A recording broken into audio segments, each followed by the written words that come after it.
Vamos à nossa terceira aula, um pequeno resumo sempre sobre o tema que você pode acessar no livro e vai pegar, né?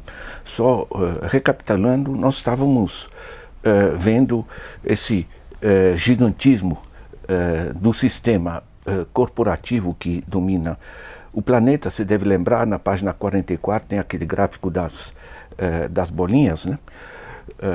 Nós vimos também que são 147 grupos que controlam, e essencialmente bancos, controlam o grosso da economia mundial, 40% do total. A visão hoje que a gente quer pegar é o seguinte: esses grandes grupos, como eles funcionam internamente? Isso a gente chama de governança corporativa. Governo, a gente sabe o que é máquina administrativa, governo tal. Aqui a gente está pegando o sistema de gestão, de organização, do que a gente chama o processo decisório dentro das corporações, né? Como é que a gente entende como funciona dentro cada uma dessas bolinhas que a gente viu, se a gente expande ela? O primeiro ponto é o tamanho de cada bolinha, né? Se vocês pegam a maior delas, a BlackRock, ela gira anualmente 14 trilhões de dólares. O PIB dos Estados Unidos, de longe a maior economia do mundo, ela é um PIB de 18 trilhões de dólares. Então vejam bem, nós estamos numa situação em que as grandes corporações são muito maiores em termos econômicos do que a ampla maioria dos países desse nosso pequeno planeta, né?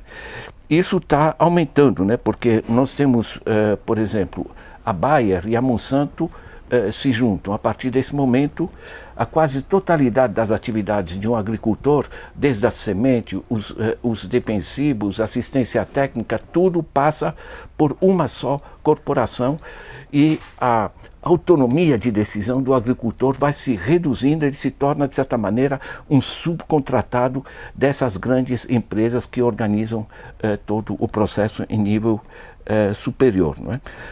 Tem um documento que eu gostaria de recomendar a vocês, vai ajudar muito. Vocês podem pegar no Netflix, no YouTube, que chama A Corporação. Ajuda muito a entender como funciona internamente. É uma recomendação boa. Num filme de 2 horas, é um documentário, você vai entender esse processo de maneira bem mais avançada, né? Lembrando que nessas 147 grandes, nós temos hoje 28 gigantes, mas gigantes mesmo, financeiros, e são financeiros essencialmente, são bancos, grandes investidores institucionais, são 28 que controlam o sistema financeiro do planeta. Como funciona isso internamente? Deixa eu lembrar que cada um desses gigantes, dos sistemicamente importantes, como a gente chama em economia, ele tem ativos, né, o dinheiro que ele tem para rodar, em média, de 1,8 trilhão de dólares. Para você ter uma comparação, isso são dados de 2013, na época o PIB mundial era de 73, né? E o PIB do Brasil era de 1,6 trilhão de dólares. Então cada uma dessas empresas, em média, tem mais ativos do que o PIB do Brasil, que é um país que é a 7ª potência econômica mundial. As coisas mudaram, né? Então, é outra dimensão de organização econômica e política.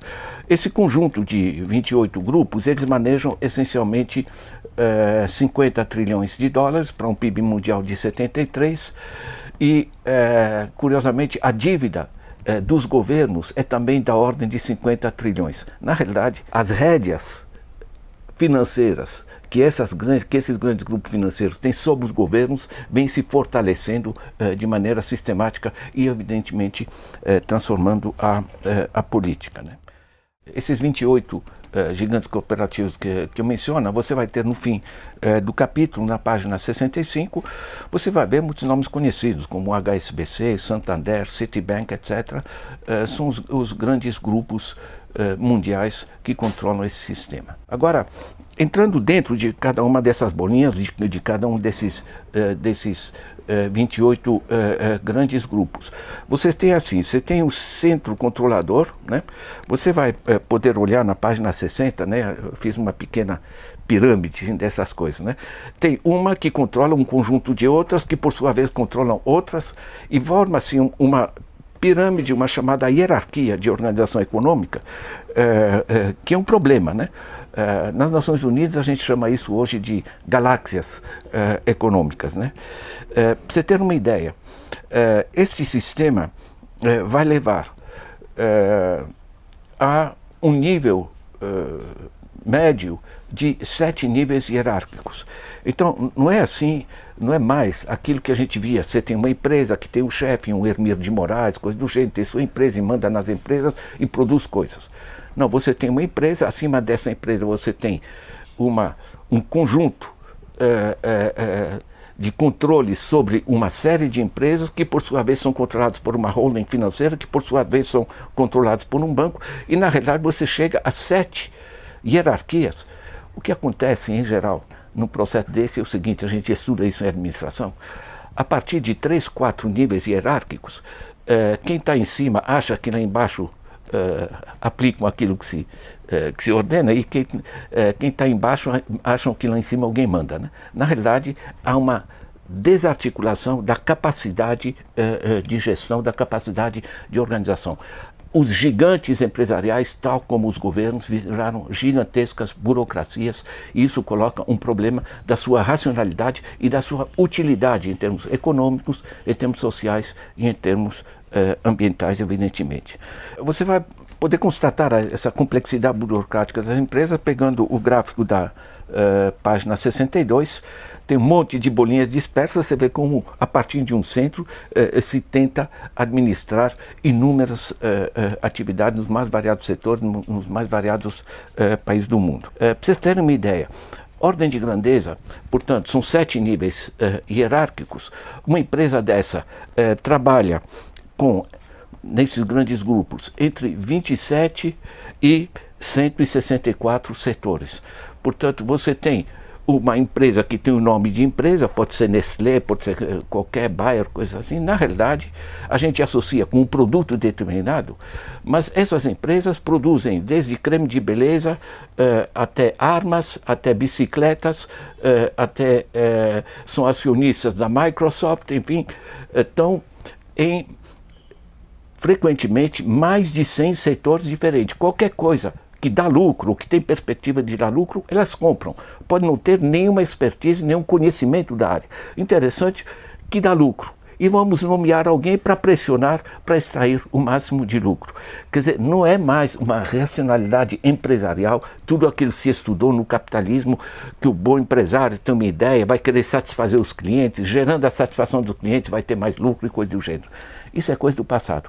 Esses gigantes são gigantes políticos interessados no curto prazo, na maximização do lucro, e isso desorganiza em grande parte todo o sistema econômico. Não é só que é uma hierarquia extremamente profunda, né? Um desdobramento burocrático profundo, e que trabalham em tudo quanto setores, mesmo quando não entendem nada da área, mas também trabalham num conjunto de países. Em média, trabalham entre 90 e 110 países diferentes. E é um complicado, né? Então você tem, numa cidadezinha do interior da Suíça, né, em Montreux, você tem uma empresa que trabalha com mais de 100 países, produzindo as coisas as mais diversificadas. Como é que, e grandes empresas, hein, pelo mundo, né, controlando subcontroles sucessivos, como é que esse gigante mundial gera uma racionalidade? A única racionalidade que ele consegue é dizer para qualquer empresa nas Ilhas Fiji ou em qualquer lugar do mundo, dizer, olha, você tem que render tanto, se não tem que render tanto a gente corta, né? Então, de certa maneira, a única coisa que eles conseguem entender, porque você não vai ter um técnico que entende de centenas de diversos produtos, é quanto está rendendo. Então, a pressão sobre a empresa é render. E se entra em conflito com o impacto ambiental, o impacto social, qual é a desorganização que estou fazendo? Eu pego o exemplo da Chevron Texaco no Equador, que fez um desastre de poluição amazônica, que vai reverter para nós, porque estão acima. Isso aqui é patológico e ao mesmo tempo compreensível.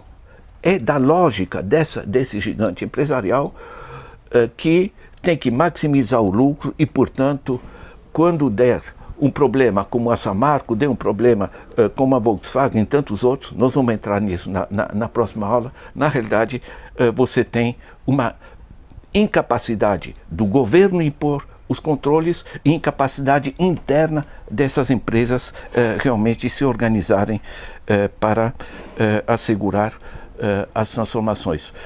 Só para dar um exemplo, eu menciono isso no livro, né? Você tem só nos Estados Unidos, em poucos anos, eu tenho anotado aqui, 2.163 condenações por fraude, por crimes ambientais, etc., só de corporações norte-americanas, né? Esse sistema claramente não está funcionando, né? Boa leitura, pegue o capítulo correspondente, o capítulo 3, vamos passar no seguinte para ver como isso impacta o funcionamento das empresas em termos de impacto econômico, em termos de desresponsabilização relativamente ao que acontece com as nossas economias.